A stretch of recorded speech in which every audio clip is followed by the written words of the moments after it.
बिस्मिल्लाहिर्रहमानिर्रहीम। जैसा कि आपको पता है कि हम अपने चैनल पे एक इनकम टैक्स के न्यूमेरिकल्स की सीरीज़ लेके आए हैं। तो मौज़म मुग़ल साहब की बुक का जो क्वेश्चन नंबर 24 है, आज हमने ये डिस्कस करना है। और इसमें कुछ अहम इश्यूज़ हैं जो लास्ट टाइम हमारे 25 नंबर न्यूमेरिकल हम पहले कर चुके हैं, उसमें नहीं आए थे और अब हम उसमें डिस्कस करेंगे। तो without any wastage of time हम अपने न्यूमेरिकल की तरफ जाते हैं। ये सॉल्व हुआ है, हमने इसको समझना है कि किस तरह से होगा। तो सबसे पहले तो आपको वो तरतीब जो हर न्यूमेरिकल में ज़रूरत है प्रेजेंटेशन के अलावा, कि आपको सेक्शन 12, 15 प्रॉपर्टी का, सैलरी हो गई, प्रॉपर्टी हो गया, बिज़नेस और कैपिटल गेन और अदर सोर्सेज, ये 5 सोर्सेज होते हैं जो आपने तरतीब के साथ इनको लेके जाना है। अब इसमें कुछ सोर्सेज ऐसे हैं, 3 किस्म के जो हैं वो आपके जो रेलेवेंट हैं वो सेपरेट ब्लॉक में। सेपरेट ब्लॉक वो होता है जो नॉर्मल इनकम से हट के अपना स्लैब उस पर अप्लाई होता है। ये लास्ट टाइम भी हमने डिस्कस किया था। उसमें एक इनकम फ्रॉम प्रॉपर्टी जो होती है वो क्योंकि सेपरेट ब्लॉक में आती है तो आपने टोटल में उसको नॉर्मल इनकम में नहीं लेके जाना। इसी तरह से जो सैलरी के एक केस में आपको पब्लिक कंपनी के जो केस है उसमें अगर गेन आ जाता है तो वो भी क्योंकि सेपरेट ब्लॉक का उसका होल्डिंग पीरियड देखा जाता है, उसको भी आपने नहीं छेड़ना है। और फिर आपके पास अगर गोल्डन हैंडशेक आती है या इस टाइप की कोई ऐसी चीज़ है जिसमें सेपरेट ब्लॉक अप्लाई होगा, तो वो आपने जाकर जब टैक्स कैलकुलेट हो जाएगा आपकी टैक्सेबल इनकम पे, तो आपने उस टैक्स को इस टैक्स के अंदर मर्ज कर देना है। तो इस तरह से आपका जो क्वेश्चन है वो सॉल्व होगा। तो अभी हम इनकम फ्रॉम अगर सैलरी की बात करें इस क्वेश्चन में, तो आपको एक तो अलाउंसेस दिए गए हैं, लेकिन इसमें एक जो ख़ास बात है वो ये है कि आपने जो है वो इसमें देखना है कि अगर मेडिकल अलाउंस जो है, जो वैसे नॉर्मली जो है वो एग्जाम्प्ट होता है up to 10% of basic salary, लेकिन इसमें क्योंकि फैसिलिटी भी दी गई है और अलाउंस भी गिवन है, तो इसलिए क्योंकि अलाउंस भी गिवन है और फैसिलिटी भी है, तो अब इस केस में अलाउंस टोटली टैक्सेबल हो जाएगा। तो आपने कंफ्यूज नहीं होना, ये एक सेपरेट केस है और एक सिर्फ अलाउंस वाला जो केस होता है वो सेपरेट होता है। जैसा कि आप देखें कि यहाँ पर मेडिकल अलाउंस जो टोटली टैक्सेबल किया हमने 60,000, और जो हमारे पास टर्म ऑफ एम्प्लॉयमेंट में मेडिकल फैसिलिटी मिली है वो आपने एग्जेम्प्ट कर दी है, क्योंकि अब अलहदा से एग्जेम्पशन मिल चुकी है। अब उसको जो रेगुलर मंथली उसको मिल रहा है, कभी बीमार होता है नहीं होता, वो पैसे लिए जा रहा है, तो अब आपने उसको टैक्सेबल करना है अलाउंस को हर सूरत में। लोन टू एम्प्लॉय की बात जो है वो भी एक परक्विजिट है कि आपको अगर कंपनी या जो एम्प्लॉयर है वो आपका देता है लोन, तो उसमें जो बेंचमार्क रेट है वो 10% है और 1 मिलियन का भी इसमें फोकस करना पड़ेगा। लेकिन इसमें इशू ये है कि एक तो 12% जो है वो more and above than normal rate है जो कि आपको चार्ज होना है। अगर तो आपको लेस चार्ज हो और फिर देखा जाए तो फिर उस सूरत में ये कोई उसका बेनिफिट बनता है। तो आपको क्योंकि बेंचमार्क रेट से वैसे ही वो ज़्यादा चार्ज कर रहा है एम्प्लॉयर आपका, तो लिहाजा इसमें तो किसी किस्म की कोई बेनिफिट वाली बात नहीं है, तो आपने इसको छोड़ देना। फिर अगेन हम देखें तो इसमें एक बात ये भी है कि प्रॉपर्टी है जो कि एम्प्लॉयर ने दी है, तो यहाँ पे ये कॉन्सेप्ट सारा अप्लाई होगा। कोई आपको प्रॉपर्टी मिले, कोई फ्रिज मिले, टीवी मिले, कोई ऐसी चीज़ फर्नीचर मिले या कोई भी आइटम मिले जो कि डे बाई डे यूज़ की हो और वो फेयर मार्केट वैल्यू पे मिले और आपको जो है वो उसमें कोई बेनिफिट हो रहा हो, तो फिर वो आपको टैक्सेबल हो जाएगी, क्योंकि एम्प्लॉयर से मिल रही है तो इसलिए सैलरी में फोकस हो रही है। तो इसलिए देख लें कि इसमें हमने transfer from employer to employ किया। फेयर मार्केट वैल्यू उस प्लाट की या प्रॉपर्टी की 20 लाख रुपए थी, लेकिन उसने जो चार्ज किया 19,37,500 किया, तो 62,500 जो है क्योंकि डिफरेंस बन रहा है और इसको एक बेनिफिट हो रहा है, इसलिए ये एक टैक्सेबल हो जाए।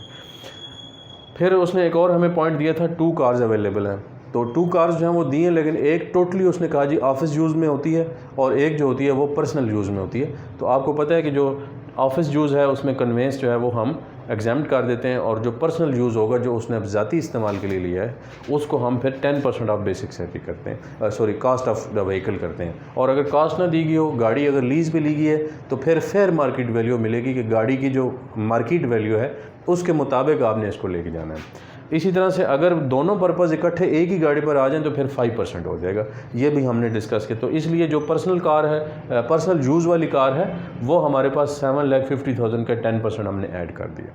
तो ये जो हमारा टैक्सेबल कॉलम बन रहा है, इसमें इनकम फ्रॉम सैलरी जो आई है ये अलग से आपने कैलकुलेट करनी है।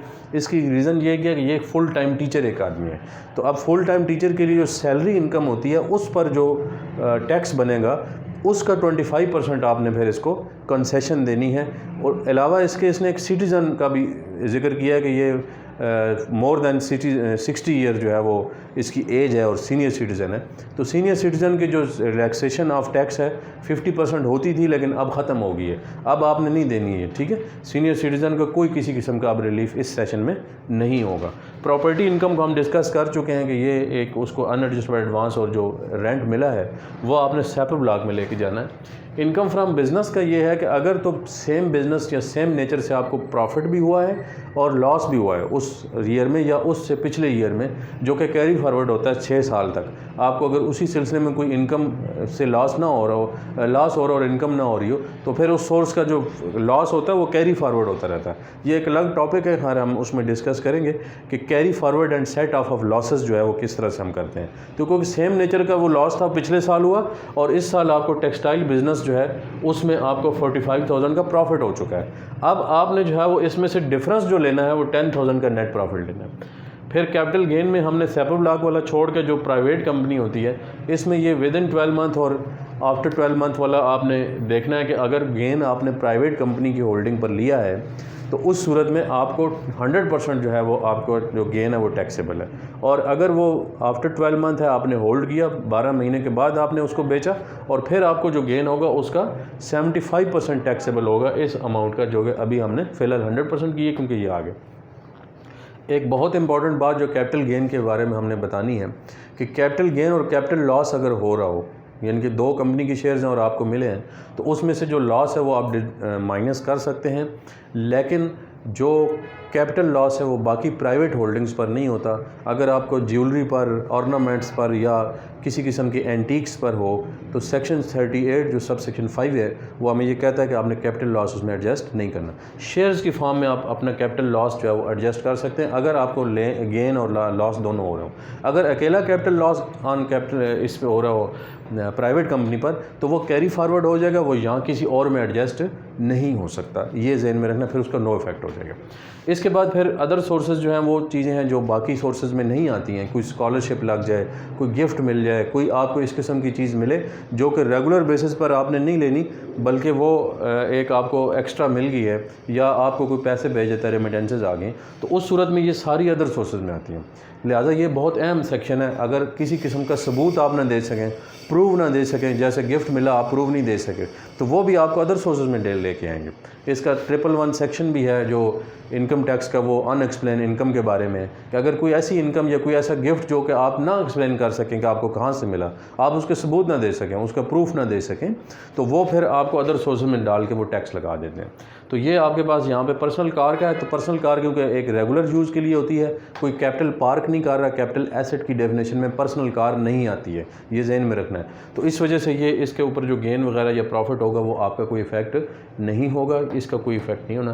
तो ये जब हम टोटल करेंगे तो यहाँ पर आ जाएगा। अब उसके बाद हमारा जो अगला पार्ट है वो है डिडक्शंस वाला।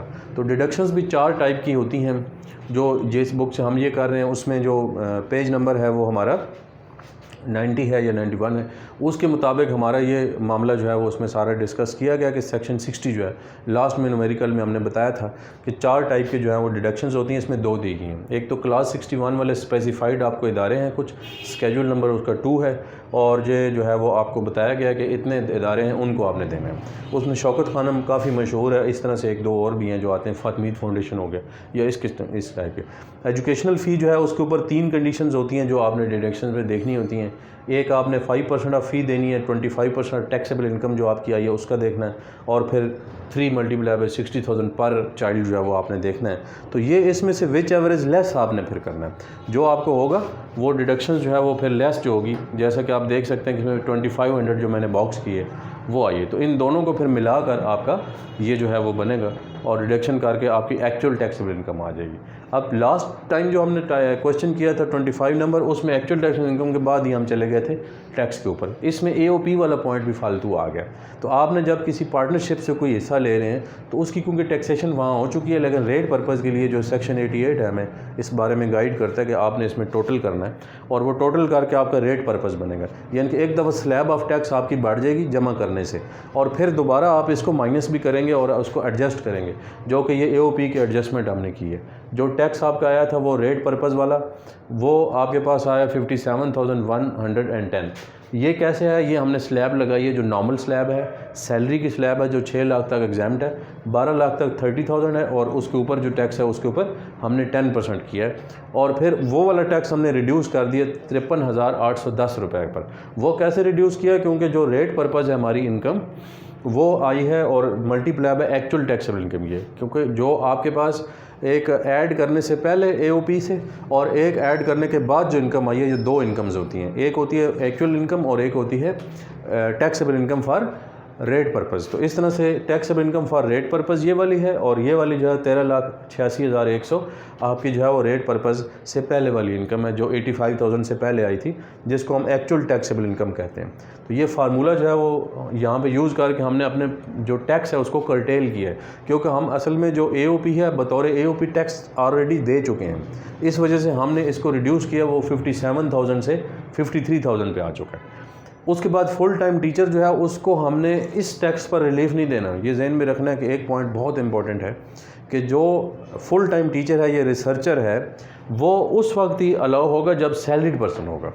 सैलरीड पर्सन के अलावा अगर एक बंदा आम तौर पर रिसर्च एंड डेवलपमेंट की कोई लैब खोली हुई है और वहाँ पे कोई काम कर रहा है, कोई कंपनी उसने बनाई है रिसर्च डेवलपमेंट की, तो R&D जिसको बोलते हैं, तो उसमें जो है वो उसका इससे ताल्लुक़ नहीं, वो इनकम फ्रॉम बिजनेस में आ जाएगा।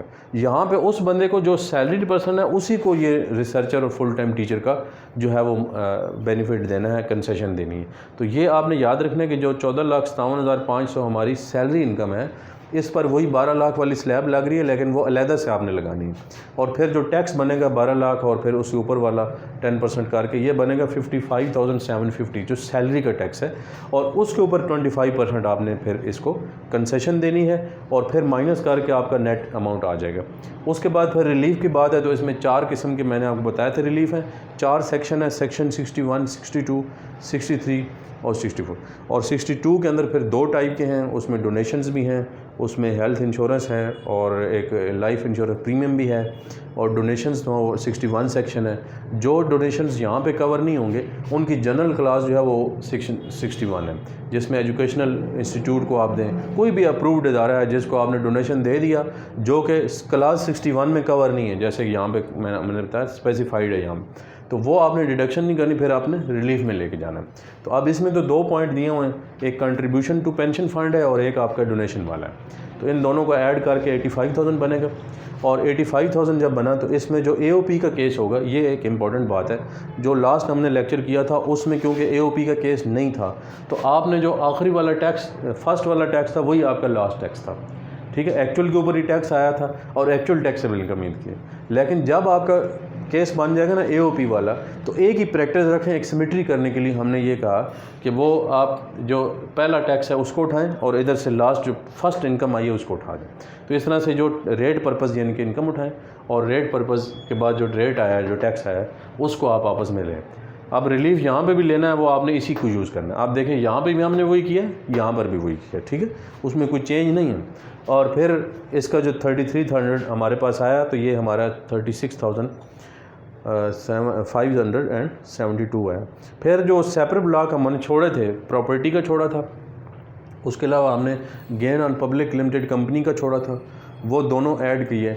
जो हमने वहाँ छोड़े थे उनका रेट फिक्स है, वो आपको पता है कि एक स्लैब है वो लगेगी, तो फिर उस हिसाब से आएगा। तो 60,000 क्यों हमने लिया है, क्योंकि 2,60,000 है, फर्स्ट 2 लाख पर वैसे एग्जाम्पशन है, तो 60,000 जो है उसका 5% हमने इसमें ऐड कर दिया। वो स्लैब मौजूद है, वो सारी चीज़ें बुक के अंदर मौजूद हैं जहाँ न्यूमेरिकल स्टार्ट हो रहे हैं। उसके बाद फिर आपने जब ये टोटल टैक्स बनाया तो 50,822 बना, और फिर आपका जो लेस करना है वो जो आपने साल के दौरान आपने छोड़ा है टैक्स, वो बना आपका डिडक्टेड सोर्स जो आपने दे दिया है, और उसको माइनस करके आपका पेएबल है। FTR जो होती है वो फ़िक्स इनकम वाले जो चीज़ें हैं, जिस तरह आपने कोई बैंक में पैसा रखवाया हुआ, या कोई इनाम निकला है, या आपका जो है वो कोई इस तरह के जो फ़िक्स रेट और स्पेसिफाइड एक फ़िक्स रेट है, उसका किसी इनकम के साथ कोई ताल्लुक़ नहीं है। सेक्शन 169 इसके बारे में बहुत वाज़ेह है कि आपने इसकी इनकम को इनकम में ऐड नहीं करना, ना इनके टैक्स को टैक्स में ऐड करना है। ये अलहदा से आपका टैक्स डिडक्ट हो जाता है, और ये फ़िक्स एंड फाइनल है, ना इसमें कोई रिडक्शन होनी है, ना इसमें कोई रिलीफ मिलना है। ये अलहदा से, इसको कहते हैं FTR। तो इसमें 2 दिए हुए, एक डिफेंस सेविंग सर्टिफिकेट और ये वाला है, तो ये आपने 2 कर लेना है। तो ये आपका जो है वो न्यूमेरिकल है। Thank you.